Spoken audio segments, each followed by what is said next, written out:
안녕하세요. 핑카나의 천천히 읽다 시즌2 입문세 다락방을 시작합니다. 오늘 입문세 다락방에서는 고병건 선생님의 북클럽 자본 시리즈 중에서 12번째 책인 포겔프라이 프롤레타리아를 읽고 이야기 나눠봅니다.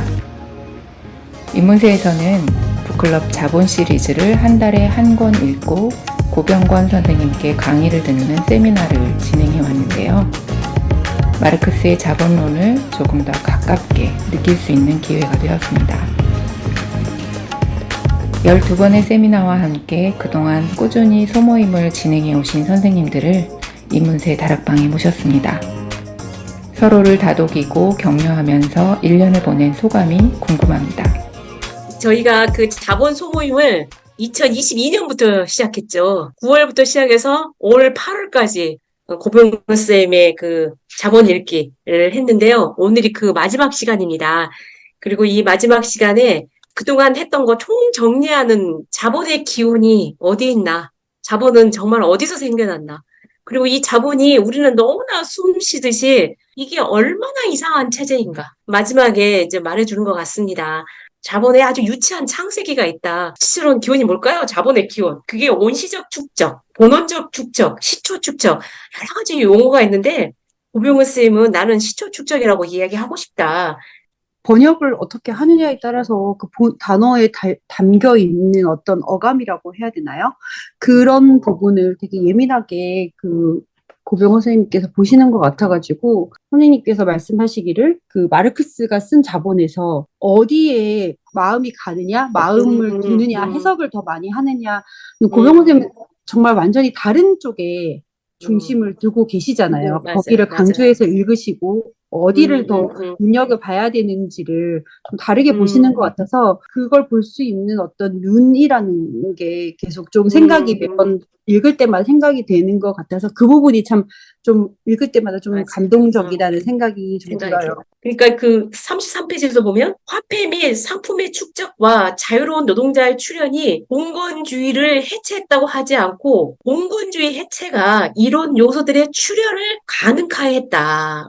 자본주의 요소가 봉건 사회를 해체하지 않았다. 봉건 사회 해체가 자본주의적 요소들을 해방시켰다. 자본주의 요소를 해방시킨 요소가 뭔가를 살펴보고 있죠. 그래서 저는 노동자의 탄생에서 제일 인상 깊었던 게 공유주의 약탈이었어요. 공유지. 국유지와 공유지의 약탈. 그게 이제 68페이지에 나와요. 이 공유주의 약탈이라는 단순히 어떤 그런 땅을 약탈하는 게 아니라 함께에 대한 기억 이 자체를 말살시켰다. 서로 연대하고 어울릴 수 있는 물질적 토대였어요. 그 토대를 빼앗겼다는 거는 그런 정신, 공유주의 정신, 뭐 같이 운동, 놀이, 춤, 축제, 집단 의례가 행했던 그 장소 전체를 다 박탈시킨 거다. 생산수단 약탈이기도 하지만 인간관계에 대한 대단한 큰 약탈이었다. 자본이 축적되려면 역시 관계의 박탈이 있어야 돼요. 우리가 처음에는 자본이라는 게 시작을 보통 어떤 일부의 사람들, 원래 땅을 갖고 있었던 어떤 뭐 몇몇이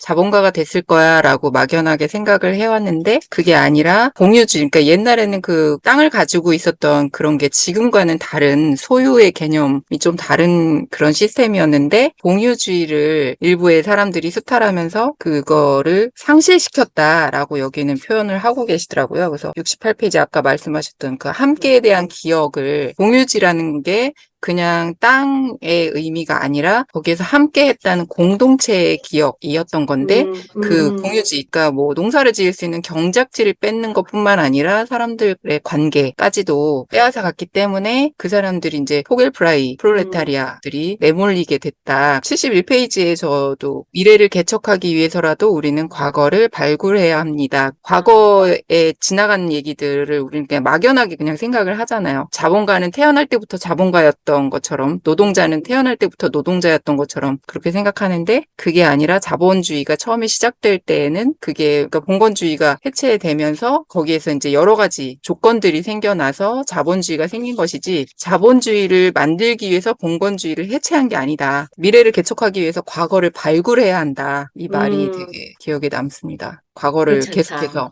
묻혀있는 과거를 발굴해야 한다. 우리가 봉건제라고 생각하면은 신분제 인 건데 서민들은 정말 갖고 싶어도 땅 한 조각 가질 수 없는 사람들이라고 생각을 하잖아요. 오히려 그렇기 때문에 자본주의가 서민들이 노력하면은 땅이라도 한 조각 가질 수 있기 때문에 더 평등한 사회다라고 생각을 하고 있는 게 있는데 이 책에 의하면은 봉건제라고 하는 게 땅을 소유한다는 의미 자체가 아예 그 당시와 지금은 다른 거잖아요.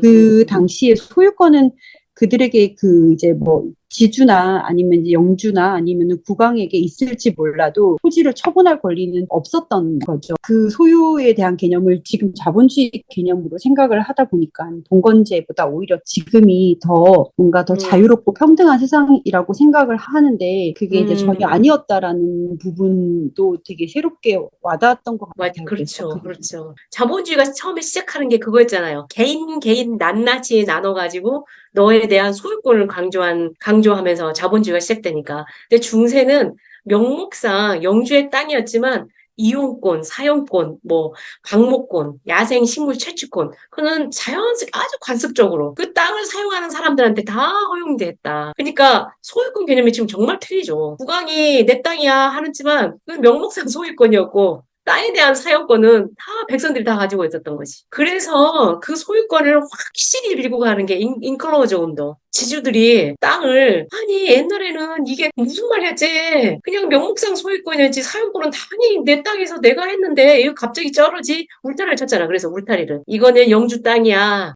이거는 내 땅이야. 그러면서 거기다가 양을 키웠다 그러죠.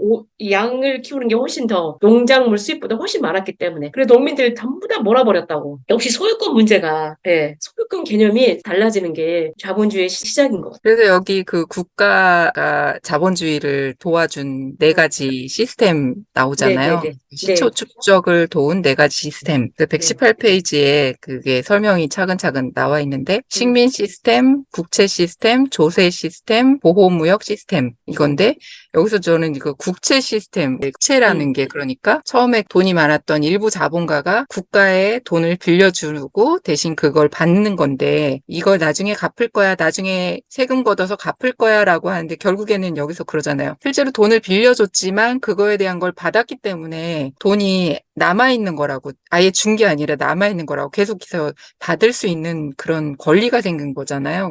그냥 정말 개인이었는데 국가에 은행을 세운 거잖아요. 우리는 보통 그 자본가라고 생각하면 그냥 초반에 돈이 많았던 사람 혹은 뭐 땅을 많이 가졌던 사람이라고 생각했는데 여기서 그런 얘기 나오잖아요. 아주 작은 소자본가들도 다 망했다고. 소자본가들이 지금의 자본가가 된 게 아니라고. 그래서 지금의 그런 커다란 거대 자본이 생길 수 있었던 이유는 국가가 도와준, 폭력을 눈감은 그런 시스템들 때문이었다. 고병호 선생님이 항상 얘기하실 때 진짜 놀라운 그런 얘기가 숨어있다 막 하셨는데 진짜 충격적이다 하는데 여기에 그런 얘기가 나오잖아. 마르크스가 뭐 어이없다고 했던 그 필인가? 그 얘기를 하면서 대척지에 이제 노동자들 3,000명을 데리고 갔는데 가서 보니까 거기서 그 사람들이 개척지가 워낙 땅이 넓으니까 거기서 각자 자기 땅이 생기니까 아무도 그 사람 밑에 와서 일을 하려고 하지 않더라. 웨이크필드. 땅이 너무 넓고 땅을 누구나 가질 수 있게 되니까 안 되는구나 이게. 그걸 깨달아서 이 사람이 체계적인 식민화를 주장하면서 처음부터 땅을 그냥 무상으로 주지 말고 나라에 돈을 얼마를 내야 이걸 살 수 있어 라는 걸로 이제 사람들이 그러니까 아예 처음부터 빚을 지고 시작하게. 일하지 않으면 할 수 없게. 지금도 우리 집 사는데 특히 우리 막 근로자들 기본 3억 몇 억씩 냈잖아요. 은행에다가 대출하려고.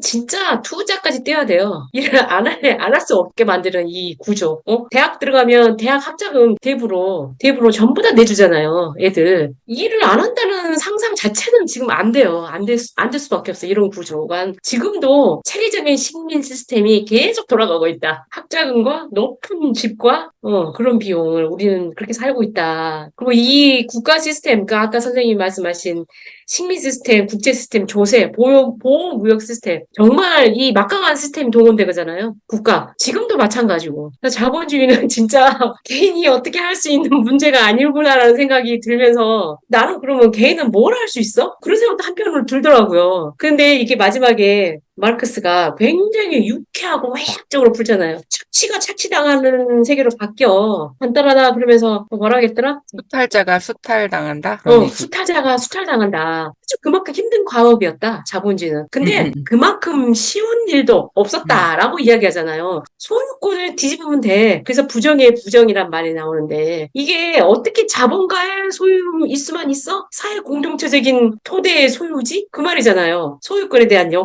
역전이라고 했죠, 막. 우리도 진짜 그 이야기 많이 나오잖아요. 야, 이게 어떻게 거대 자본가 네가 해서 번 돈이야. 이 부를 나눠야지. 그런 생각 엄청 많이 가지잖아요. 그만큼 쉬운 일도 없다 그러면 역시 관계 회복밖에 없어요. 공유주에서 생산했던 그런 인간관계 회복밖에 없어요. 이게 내 것만은 아니야. 그 관념. 이게 전적으로 내 소유인가? 그거를 건드려야.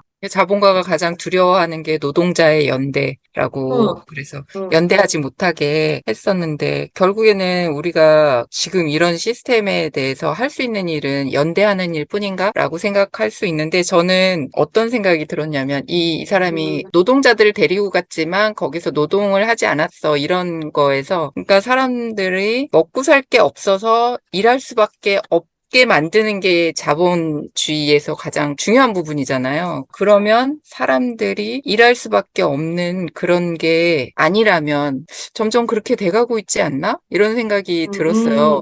왜냐면 요즘 젊은이들 옛날에 뭐 한참 전에 일본 청년들이 일하지 않고 정규직 직업 갖지 않고 알바로만 살아간다고 그런 얘기 나왔었잖아요. 우리나라도 지금 점차 그런 쪽으로 가고 있다고 하더라고요. 어떤 정식 직업을 갖는 게 아니라 그냥 딱 먹고 살 만큼만 그냥 편의점 가서 먹고 살 만큼만 알바를 하고 그것만 가지고 사는 거예요. 완전 노동자로 살려고 하지 않는 거지. 그런 추세가 어떻게 보면 이거하고 비슷한 거 아닌가? 예, 여기서 이제 마지막에 자본의 종말 그런 자본의 운명 얘기 나오잖아요. 그래서 자본이 어느 날 갑자기 진짜 종말을 맞게 된다면 그런 때가 오는 게 아닌가? 이게 이 마르크스는 여기서 수탈자를 수탈하는 식으로 전복되는 그런 상황이라고 하는데 우리가 알지 못하는 사이에 아주 조금씩 틈새에서는 그런 일이 벌어지고 있는 거 벌어지고 아닌가? 있다. 이런 생각이 우리나라의 젊은 세대가 일을 하지 않는다는 그 부분이 여러 가지 이유가 있겠지만 저는 되게 희망이 없기 때문이 아닐까? 왜냐하면 그래서 오히려 외제차를 사고 집을 요새는 뭐 집에 대한 대출이나 집을 사거나 이런 게 아니라 월세로 살면서도 뭐 좋은 차를 타는 친구들이 많다고 하는 그런 이야기를 들은 적이 있는데 희망이 없기 때문에 그냥 본인이 지금 사는 이 삶만 아주 재밌게 그냥 쾌락적으로 누리고 가고 싶은 것밖에 상상할 수 없어 그런 건 아닌가라는 생각이 들었어요. 그러니까 여기서 유쾌하게 말씀을 하시는 거는 자본주의의 끝이 불행하다고 생각하지 않으시는 거잖아. 자본주의가 끝난다고 생각하시는 것 같아요. 자본주의가 끝나는 게 불행이 아니야.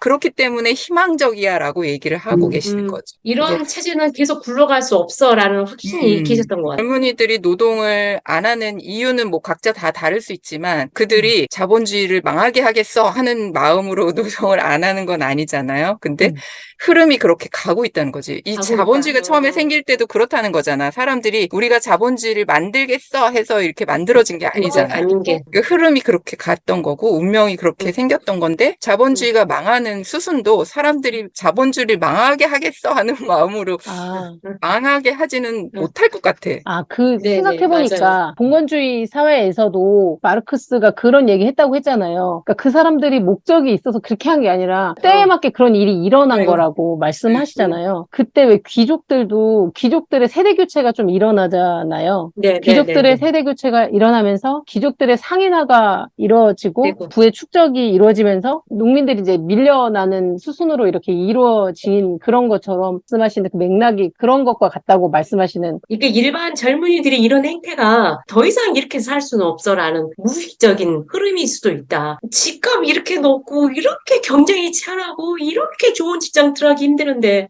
나는 이 체제에 도저히 걔는 살 수가 없어. 그래서 차라리 감각적인 쾌락이라도 누리고 살겠어. 그거잖아요. 이 체제 안에 경쟁적으로 막 뛰어들어야 되는데 이 비싼 집을 사줘야 되는데 자연스럽게 이 거대 자본이 굴러갈 수가 없는 거야. 이 국내에서. 뭔가 물건 사고 계속 그래야 되는데 안 사. 그리고 한쪽에서는 그러고 또 한쪽에서는 또 굉장히 좋은 물건만 사겠다. 명품에 그렇게 올릭하고 막 그냥 이렇게 개인들이 감각적인 쾌락을 쫓아가 살다가 보면 이 자본주의 처음에 초기에 정착했을 때 지식인들이 막강한 역할을 했잖아요. 거기에 다 이데올 올리기가 됐잖아요. 어쩌면 지금도 그럴 수 있는지도 몰라요. 언론이라든가 정말 몇몇 지식인들이 뭔가를 재구축하고 있는지 몰라요. 그냥 아무 생각 없이 그냥 감각적인 살다 보면. 그래서 그거를 염려를 많이 하실 것 같다는 생각이 좀 많이 들어요.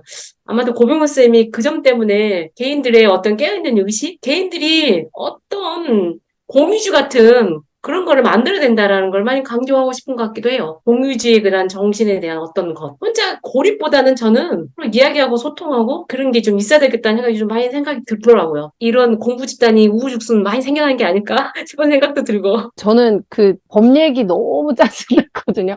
난 피해 입법이 너무 짜증나고 너무 슬프기도 하고 화가 나고 막 국민으로 사는데 법은 지켜야 되는 거잖아요. 우리 너무 법을 잘 지켜야 된다고 생각하는데 어쨌든 그 법에 대한 이미지가 있는데 지켜야 하는 것 그리고 어떤 삶의 최소한의 우리가 국민으로서 보장받기 위한 가이드라인이라고 생각했는데 절대 안전하지 않은 그런 상황이 돼서 여기서 너무 화가 나더라고요. 피해 입법 진짜 대단하죠. 뭐 노동자의 단결 금지하는데 500년 걸렸다고. 노동자의 결사체가 법적으로 승인된 거는 처음 법 만든 지 500년 만에 세상에. 그 다음에 임금 더 이상 얼마까지 주지 마. 아. 나는 그것도 너무 놀랐어. 모든 지금 법가들이 지금 국회의원이고 대통령이고 다 잡고 있잖아요. 사회적인 사건이 일어나면 법을 강화해야 돼. 죽여야 돼. 더 형벌을 강화해야 돼. 그렇게 이야기해서는 우리도 국민들도 대부분 쉽게. 근데 형벌을 강화하면 진짜 이게 사라지냐고. 그 근데 사건이. 82페이지에 1530년에 영국에 있던 거지 면허요. 근데 너무 웃긴 건 이 거지, 이 불황자 자격증인데 이게 없는 사람은 피가 날 때까지 때렸어. 채찍질 당하고 거주지나 출생지로 돌아가서 노동을 하겠다는 맹세를 해야 했다고 하잖아요. 그러니까 노동을 새기기 위해서 처음에 이토록 피해 역사가 있었구나. 지금 우리 너무 일하면 취직하면 축하하잖아요. 일 안 하면 좀 이상하고. 지금도 좀 그렇게 생각하는 게 있잖아요. 그 노동하지 않는다는 거, 자기 밥벌이 하지 않는다는 게 인간 취급 받지 못할 일로 여겨진다고 해야 되나요? 이 폭력의 힘이 정말 지금까지도 이어지면 되게 강하구나 하는 생각도 들고, 사람 장수한데 풀쌤 책 우리 읽었었잖아요. 거기에서 네네. 사람이라고 하는 게 그냥 사람으로 태어난 것으로만 사람으로 대우를 받는 게 아니라 그 41페이지에 나오는 내용이지만 그냥 인간으로서 살고 있는 게 그게 인간이 아니라 인간이 되기 위해서는 국가나 공동체가 보장 권리를 필요하기 때문에 국민이 돼야지만 인간으로 대우를 받을 수 있는 지금도 그렇잖아요. 지금도 국가가 그렇죠. 없는 그렇죠. 사람들은 인간으로서의 대접을 어떻게 보면 못 받는 거죠. 어디를 가도. 그런 것들이 이제 여러 가지 조건 같은 게 있겠지만 지금도 그 노동을 해야지만 인간이라고 하는 거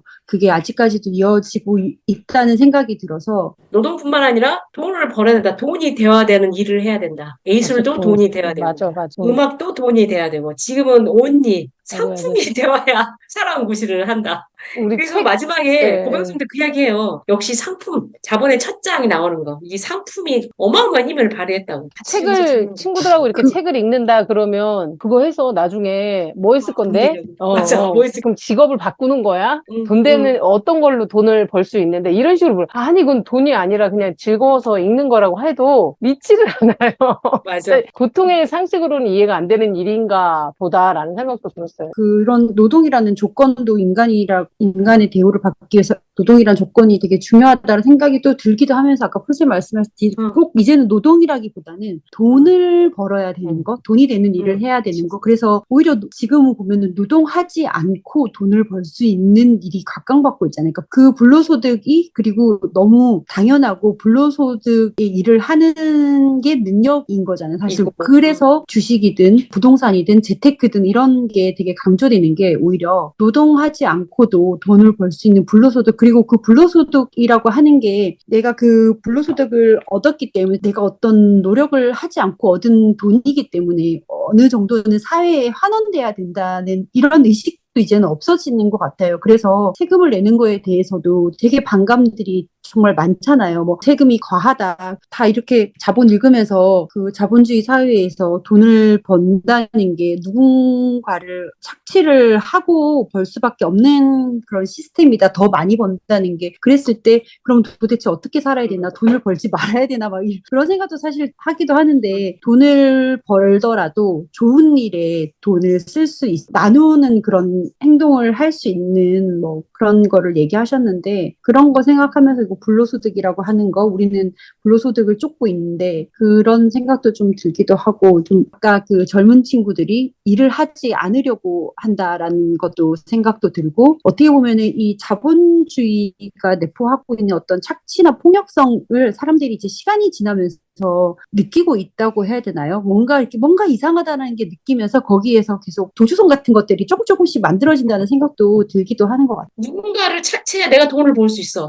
그러니까 그 사람들은 불로소득이라고 생각하지 않아. 내가 진짜 열심히 일해서 나 혼자 정말 이 정보를 취합해가지고 정보를 조작해서 맞아요. 나 혼자의 결단으로 정말 죽게 하는 사기로 돈을 어마어마하게 번다고 생각하는 거잖아요. 관계를 다 단절해야만이. 정보를 공개하면 돈을 서로 벌 수 있는 건 없는 거니까. 맞아. 거기에 소시오패스나 그런 소시오패스가 범죄로 나타나는 거나 진짜 음. 내가 봤을 때 맥락이 진짜 똑같아.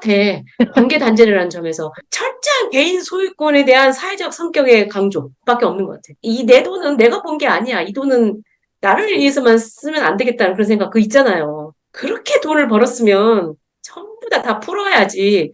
그렇게 자연스럽게 되지 않으면은 이거는 더 이상 안 될 것 같아요. 이거 이상한 제도라는 생각도 많이 가져요. 우리가 이 체계적인 식문화에 들어가지 않을 수 있는 길은 무엇일까? 우리 자본 읽으면서 내내 그 이야기 했잖아요. 돈을 하나하나 정말 돈의 가치를 따져가면서 꼬박꼬박 쓰면서 돈에 포획되지 않는 거, 상품에 포획되지 않는 게 정말 중요하다. 근데 너무나 거기에 익숙해져 있기 때문에 아주 잠깐만 한눈을 팔아도 내가 상품이 되고자 하는데 되게 노력을 하고 있잖아.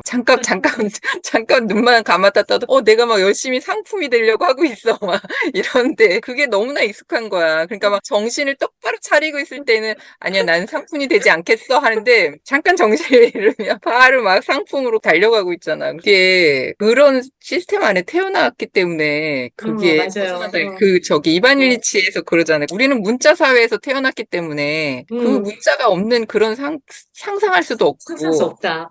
할 수도 없어. 똑같은 것 같아요. 그래서 또 너무 웃기죠. 우리도 그렇잖아. 우리도 세미나 팔려면 상품이 돼야 돼. 현혹시켜야 돼. 그런데 상품성을 무시하면 안 돼요. 그래서 필요한 게 윤리가 아닐까. 어떻든 진짜 신화의 식탁에도 그 얘기 하잖아. 겸손과 절제, 탐욕 그밖에 없다. 내가 상품이래 상품에 먹히지 않으려면 진짜 탐욕과 절제, 겸손밖에 없는 것다는 생각이 되게 들어요. 어려운 것 같아요. 자본주의 안에 어려운 것 살면서 자본주의의 그 가치를 추구하지 않는다는 게 쉽지가 않고, 나는 노동자가 아니야라고 생각을 했지만, 그 시스템 안에서 시스템이 아니면 살 수가 없고, 그런 말씀 들으니까 갑자기 노동에 대해서 생각해보고 싶어졌어요. 저는 원래 막 이렇게 역동적으로 일하는 거 좋아한다고도 생각하면서도 노동이라는 말이 주는 그 어감이나 이미지를 가치를 좀 낮게 평가하고 있었구나 이런 생각이 들었어요. 그래서 노동에 대해서 좀 생각해보는 것도 필요하겠다. 그러네요. 돈 되는 것만 노동인가? 뭔가 반드시 결과를 만들어내는 게 노동인가? 반드시 효율성을 추구하는 것만이 노동인가? 이제 노동이라는 게 그 노동과 노동력은 좀 다르다고 그때 고병호 선생님도 말씀하셨듯이 우리가 노동력을 팔아서 돈으로 만들어야 그걸 노동이라고 생각하잖아요. 근데 그렇지 않은 것도 사실은 노동인데 진짜 그러다 많아. 보니까 그림자 노동이 생기는 거고 노동의 가치라는 게 나조차도 내가 당장 돈을 벌지 못해라고 생각하면 나는 가치가 없는 사람 같아 이렇게 생각하게 되잖아요. 그게 너무나 뼛속 깊이 박혀 있기 때문에 그게 진짜 힘든 것 같아요. 여기 책에서도 나오잖아요. 노예들 그 발목의 족쇄에 대한 얘기 나왔던 것 같아요. 이 국가라는 시스템이나 어떤 이런 제도들이 우리를 올가면은 족쇄인데 너무 당연해서 족쇄라고 생각이 안 드는 거야. 근데 이 족쇄를 풀으니까 너무 다한 그런 느낌이 아닐까. 그렇지. 아니, 한참 그 얘기 나왔었어요. 너의 하루 일당은 얼마짜리야? 그러면서 직장인 특히 너가 하루에 10만 원짜리야, 20만 원짜리야, 시간당 30만 원짜리야. 시간당 얼마짜리인지 네가 한번 따져봐. 그래서 너가 50이 되고 40대 중반이 되면 시간당 얼마짜리가 돼야 되겠어? 진짜 그랬어. 진짜. 자기계발서에. 시간당 나는 10만 원에서 난 시간당 30만 원을 올려야 되겠다. 그렇게 하면 어떻게 살아야 되겠어? 그런데 그 생활에 젖어 살다가 내가 왜 시간당 가치로 계산해야 돼야 돼? 그 생각을 하기가 정말 힘들죠. 내가 왜 이 상품 노동력, 내가 왜 그런 인간이 돼야 돼? 가치를 생산하지 않는, 가치로 따질 수 없는 거를 하자. 그걸 깨닫기까지는 난 정말 어려울 것 같다는 생각이 좀 들어요. 여하튼 자본의 시초 축적에 발견, 약탈, 선멸, 사냥, 생매장, 노예화. 이게 시초 축적에 굉장히 모든 게 다 하나같이 끔찍하다. 자본은 이렇게 피로 먹고 산다. 풍요하고는 하나도 상관이 없는. 근데 지금도 대부분 이렇잖아요. 고립, 소시오패스, 그다음에 누군가는 마이너스 돼야 내가 플러스. 지금도 약간 마찬가지인데 여기에서 정말 한 발 마르크스처럼 특별한 눈을 가지면 자본주의에 살면서도 다른 길을 풍요로운 길을 모색할 수 있을 거라고 낙관하고 싶습니다. 그래서 이 포겔프라이 프롤레타리아라는 거를 그러니까 뭐라고 생각하면 되나요? 이게 포겔프라이가 새처럼 자유롭다였잖아요. 포겔프라이가 글자 그대로. 그래서 니체 같은 철학자는 포겔프라이 왕자라는 걸로 썼다. 안주하지 않고 타협하지 않고 구속되지 않는 자들. 기꺼이 추방된 자들을 길을 걷는 자들이 포겔프라이라는 말이었다. 그런데 처음에는 새처럼 자유롭다는 포겔프라이가 산업 자본이 되면서 새에게 내던져졌다. 사람을 처형한 후에. 그래서 포겔프라의 그 의미는 새처럼 자유롭다라는 의미하고 새에게 토막 찾아가지고 내쳐졌다는 의미가 이 중에 의미가 들어있다. 그 말은 공동체에서 추방돼서 아무도 보호받을 수 없는 존재, 무차별적인 폭력에 노출된 존재. 할 때 포겔프라이 프롤레타리아 용어를 쓴대요. 그렇지만 이제 그런데 고병우 쌤은 반합법적으로 우리 새처럼 자유롭게 날아보자. 다시 나는 그 용어를 다시 니체처럼 쓰고 싶어 하죠. 그래서 포겔프라이 프롤레타리아가 어떻게 보면은 새한테 먹이로 던져진 어쩔 수 없는 노동에 내몰리는 그런 사람들을 뜻했던 거지만 이 책의 제목으로 쓰신 이유는 다시 새처럼 다시. 자유로운 노동자로 살아가 보면 어때? 이런 의미였을까? 정말 제목이 정말 심오하고 멋진 것 같아요. 머리마다 그 말해요. 찰리 채플린이 모던 타임즈에서 그걸 보여준다. 가난하면서도 새처럼 자유로운 웃음. 그게 포겔프라이에서 찾았다. 가난한 자들의 자유정신과 환한 웃음에 달려있다. 고병규 쌤이. 다시 포겔프라이를 찾는 거는 이 멋있는 용어가 마무리네. 정말 의미심장합니다. 네네. 자유정신과 환한 웃음. 웃자고요. 네, 이제 딱 저희 끝났는데요. 네, 마무리를 어떻게 할까요? 자본 소모임 해주셔서 너무 감사드립니다. 이 조그마한 관계 안에서 이 끝까지 이 소모임을 이어왔다. 너무 감사드립니다. 1년 뒤 자본하면서 이제 뭣도 모르고 반장 뭐 이렇게 자본을 이렇게 시작해가지고 꼭 자본을 잘 알게 됐다 이런 걸 떠나서 책 읽으면서 이 책을 쓴다는 게 책을 그냥 써서가 아니라 이런 마음을 낸다는 게 되게 어려운 거잖아요. 그러니까 그런 선생님하고 같이 공부를 할 수 있어서 일단은 뭐 되게 영광이기도 했고요. 그리고 소모임 이렇게 풀쌤께서 이렇게 열어주셔서 정말 감사했고 이렇게 한번 읽을 수 있어서 고맙습니다. 자본 너무 어려운 거예요. 아, 이 얘기 언제 끝나? 뭐 이런 생각이 들었던 것 같아요. 그 소모임에서 그 자본을 끝까지 이렇게 읽었다는 것 자체가 모든 공부는 그렇겠지만 이 자본은 특별히 내 삶하고 너무 깊은 관계가 있는 것 같아요. 우리 삶이 너무 돈하고 중요하기도 하고 돈이 되게 큰 이슈잖아요. 근데 그 돈에 휘둘리는 삶이었다면 그게 되게 많이 바뀐 것 같아요. 그런 관점이 이 자본을 읽으면서 진짜 많이 바뀌었다라는 생각이 들어서 우리가 생각하는 그 자유라는 게 뭔가로부터 벗어나서 뭔가 힐링하고 휴가 가고 막 이런 게 자유가 아니라 진짜 이 책을 통해서 내가 사로잡혔던 어떤 괴로움들이나 아니면 어떤 생각들에서 조금 더 한 발 물러나서 생각해 볼 수 있는 이런 게 자유가 아닐까. 그런 면에서 이 자본의 공부가 되게 자유를 줬다라는 생각도 들기도 했고 너무 좋았어요. 그래서 제가 언제 마르크스를 또 읽을 수 있을지 모르겠지만 좋은 기억이 될 것 같습니다. 네, 감사합니다. 저는 요 맨 마지막 그 에필로그에 고병호 쌤이 네네. 맨 마지막 되게 뭉클했어요. 네. 이거를 읽으면서 오늘 마치도록 하겠습니다. 저는. 네. 네. 어딘가에 있을 사상의 대장장이들에게 그리고 누구보다도 자본을 읽고 세상을 읽고자 하는 프롤레타리아인 당신에게 잘 전달했기를 바랍니다. 선생님들 덕분에 잘 읽을 수 있었습니다. 고맙습니다. 이문세의 풀떼기 친구였습니다. 네, 저는 인문세의 진진이었습니다. 네, 고맙습니다. 네, 네. 감사합니다. 감사합니다.